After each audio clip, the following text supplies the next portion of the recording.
Hadis ini kalau aku perhatikan dengan seksama, hadis yang agung menunjukkan ketakutan manusia. Manusia la haula wala quwwata illa billah.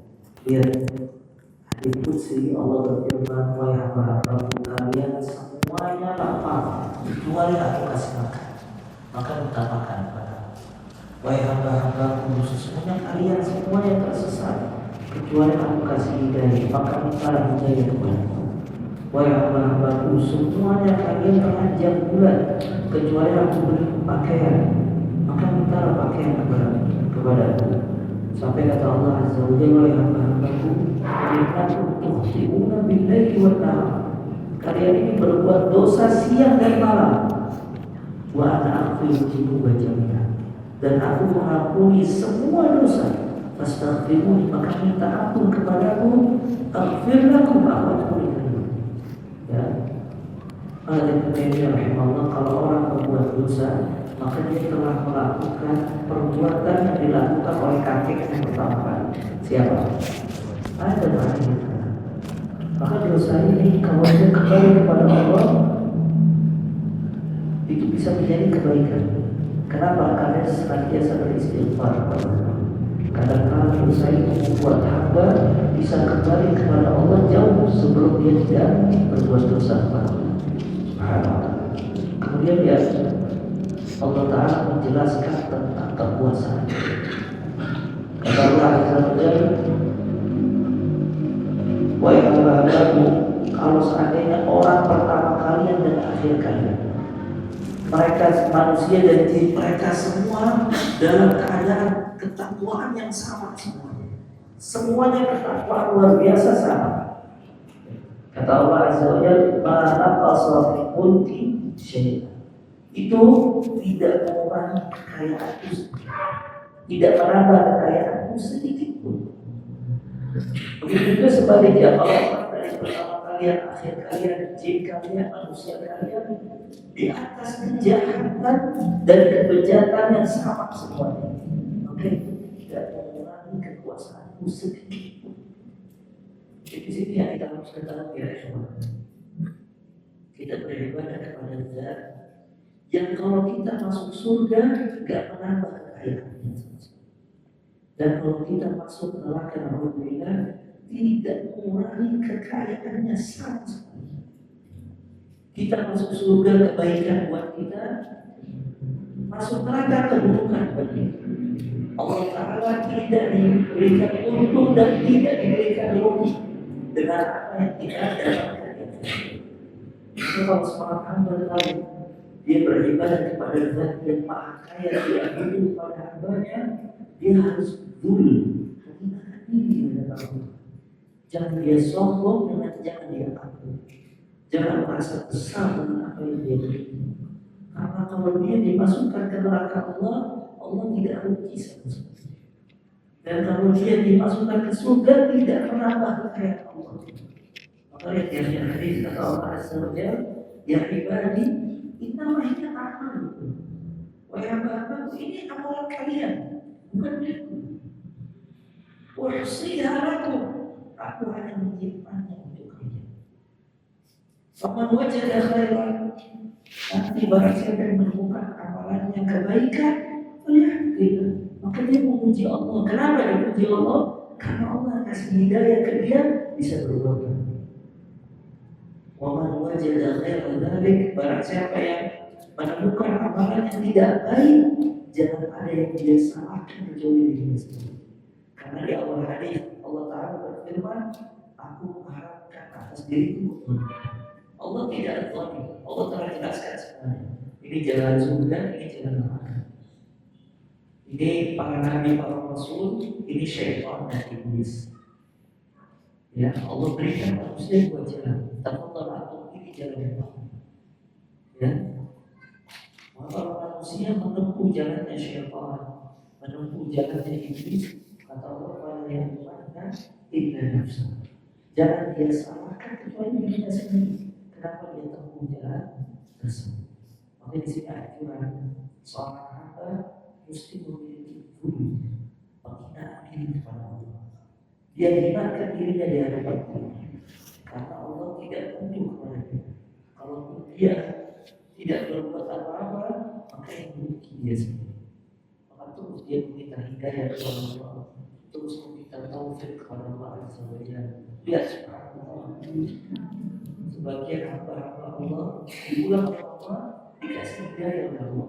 Dia datang ke baca Al-Quran, berdoa, meminta ampun, dikasih hidayah. Sebagian lagi tidak dikasih hidayah oleh Allah. Dia menyia-nyiakan, mampu membuang-buang waktu dengan ya. Maka ini pentingnya seseorang selalu meminta hidayah kepada Allah, karena kebaikan itu datang dari sisi siapa? Allah Azza wa Jalla. Kata Allah, ya ibadi kullukum dhalun, wahai hamba-hambaku, semua di antara kalian sesat, illa man hadaitu, kecuali orang yang aku berikan hidayah. Fastahduni ahdikum, maka minta hidayah kepadaku, aku berikan hidayah kepadamu.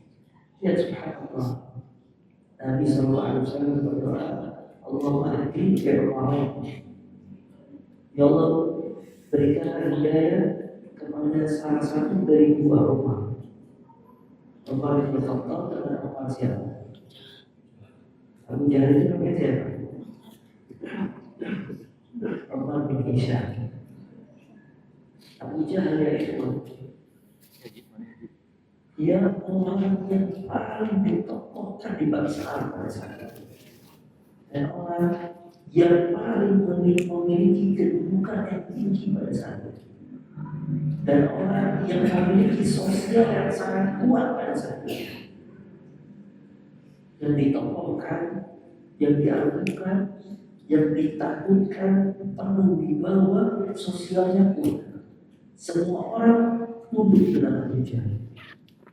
Tapi Nabi SAW ketika berdoa, Allahumma diri ahli al-Qa'im, ya Allah berikan hidayah salah seorang dari dua rumah, Allah tidak memilih rumah Indonesia. Padahal dia punya kedudukan yang tinggi. Kalau dia masuk Islam, pengaruhnya pasti lebih besar. Cuma Allah tidak memilih, menghendaki hidayah buat Abu Jahal. Allah menghendaki hidayah buat siapa? Umar bin Khattab. Makanya Abu Jahal itu ketika perang Badar itu disuruh pulang apa kawan-kawan. Sudah Abu Jahal, Abu Sufyan sudah selamat dengan barang dagangan. Kita pulang, kata Abu Jahal, saya akan terus berjalan. Sebagian kabilah pulang, Abu Jahal terus berjalan sampai di Badar dia mabuk-mabuk. Dia mabuk-mabuk. Dia bilang dia semua orang Arab tahu kalau Muhammad ini bukan Rasul. Dia sungguh dengan Allah. Subhanallah, dia dibunuh dengan Ibn Mas'ud. Dan Ibn Mas'ud ini sahabat yang berislam kudus. Itu dia jatuh, Abu Jahal diinjak dadanya oleh Ibn Mas'ud. Kata Abu Jahal oleh Ibn Mas'ud, engkau telah menginjak sebuah gunung atau telah menaiki sebuah gunung yang tinggi, artinya orang besar. Kata Ibn Mas'ud, 5.000 beliau punya siapa kerajaan? Itu ditebas kepalanya Abu Jahal, dikasih kepada Nabi Muhammad SAW.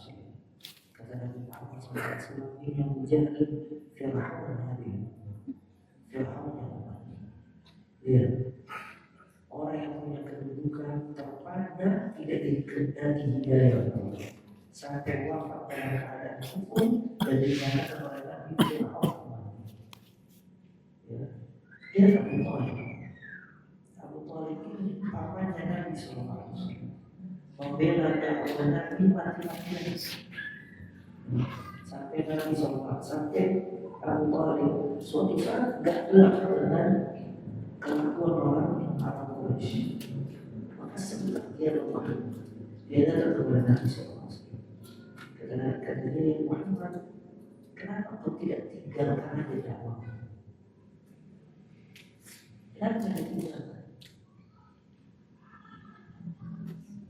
Kata Nabi Muhammad SAW, ya Amir, wahai pamanku, kalau seandainya mereka ini memberikan matahari di tangan kananku dan memberikan bulan di tangan kiriku untuk aku meninggalkan la ilaha illallah, niscaya aku tidak akan meninggalkan. Maka akalnya semangat kembali. Maka ketika diisolasi, tidak ada yang boleh berjual beli, tidak ada yang boleh makan makanan, tak memberikan makan.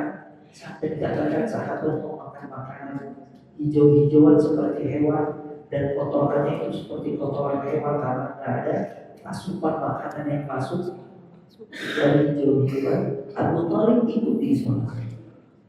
Akhirnya kebenaran itu ada dari dia. Ada bahkan ada yang mempertahankan.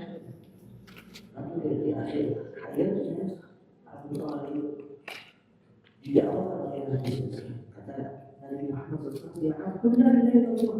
Dan pamanku ucapkan dari Allah. Dengan kalimat itu nanti aku mau bela engkau di sisi Allah. Kemudian kita mengatakan yang akhirnya anak-anak bila aku di atas agama Nabi. Nabi berdoa dilarang berdoa. Tapi dikasih syafaat. Ya. Kata Nabi SAW, laula ana, kalau bukan karena syafaatku, Abu Thalib ini berada di neraka. Mau dikasih syafaat, maka Abu Thalib di atas api neraka, memakai kedua sedang dan kepalanya memilih panas. Tidak selamat dari neraka.